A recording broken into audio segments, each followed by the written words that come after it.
ఈరోజు గ్రామ సభలో మినిస్టర్ గారు కానీ ఎమ్మెల్యే గారు మీరు ఏం అడిగారు?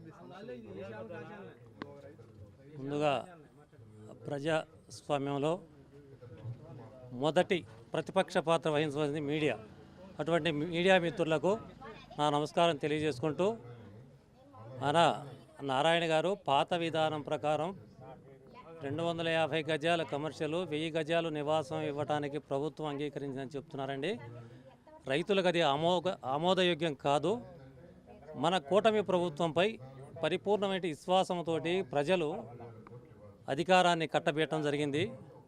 నేటి ప్రభుత్వం గత 10 సంవత్సరాల క్రితం అని కాకుండా నేటి పరిస్థితులకు అనుకూలంగా ఇప్పుడు జరుగుతున్న విధానాన్ని బట్టి, ఇప్పుడు భూముల విలువను బట్టి కూడా అనేక పరిణామాలు గతంలోకి ఇప్పటికి మార్పులు వచ్చినాయి.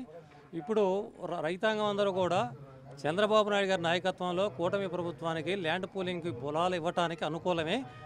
కానీ గతంలోలా కాకుండా 1500 గజాలు ఒక ఎకరానికి వచ్చేసి ల్యాండ్ పూలింగ్లో భూమి ఇవ్వాలని, రైతులకి వన్ టైం సెటిల్మెంట్ కింద 3 లక్షల రూపాయలు రుణమాఫీ చేయాలని, అలాగే జరీబోళ్ళకి ఇచ్చినట్టుగా గతంలో 50,000 రూపాయల కవులు, అలాగే ప్రతి సంవత్సరం కూడా 10% పెంపుదలతోటి ఇవ్వాలని, ఈ ప్రభుత్వం వర్క్ చేసే ఈ మ్యాండేట్ ఉన్న ఈ 3 సంవత్సరాల్లోనే భూములు కూడా పూర్తిగా డెవలప్ చేసి రైతులకు అప్పచెప్పాలని, మరియు రెవెన్యూ సమస్యలు అపరిష్కృతంగా ఉన్నటువంటి సమస్యలన్నీ కూడా 1 by 1గా తొలగిస్తూ ఇటు ఎంఆర్ఓ గారిని అటు విఆర్ఓ గారిని కోఆర్డినేట్ చేస్తూ సిఆర్డీ వాళ్ళు పొలాలు ల్యాండ్ పూలింగ్ తీసుకుంటే చాలా బాగుంటుంది.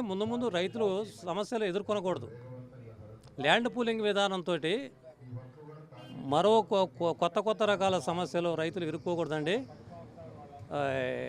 కొన్ని ఫ్రాడ్ ఉన్న వాళ్ళు వచ్చి ముందు ఇవ్వబోతుంటారు, మంచి వాళ్ళు లేట్ అవుతారు. కానీ ఎవరు ముందు ఇచ్చినా ఎవరు వెనకిచ్చినా కూడా ధర్మబద్ధంగా ఎవరికి అన్యాయం జరగకుండా ఉండాలని మా ఉద్దేశం. ఇక ప్రభుత్వం కూడా గత ప్రభుత్వాల అహంభావకరంగా కాకుండా ప్రజారంజకంగా, ప్రజాస్వామ్యబద్ధంగా ప్రజలు ఎన్నుకున్న ప్రభుత్వం ప్రజల కోసమే పనిచేసే విధంగా ప్రజల అభిప్రాయానికి అనుగుణంగా నిర్ణయాలు తీసుకోవాల్సిన అవసరం ఎంతైనా ఉంది. పాత విధానం 1250 అనే పద్ధతి పక్కన పెట్టేసి కొత్త విధానం ప్రకారం రైతుల అభిప్రాయాన్ని తగ్గట్టుగా నిర్ణయం తీసుకోవాలి, మనసు మార్చుకొని.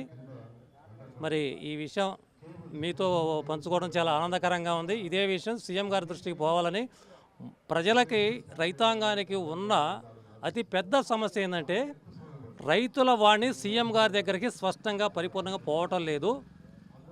మధ్యలో కొన్ని మాత్రమే పోతున్నాయి, కొన్ని పోవటంలో రైతుల డిమాండ్స్ అసలు అక్కడ పోవటం లేదని మా అభిప్రాయం. మా డిమాండ్స్ కనుక ముఖ్యమంత్రి గారి దగ్గర పోతే ఖచ్చితంగా ఆయన సానుకూలంగా స్పందించగలరని భావిస్తున్నాం. జై అమరావతి, జై అమరావతి.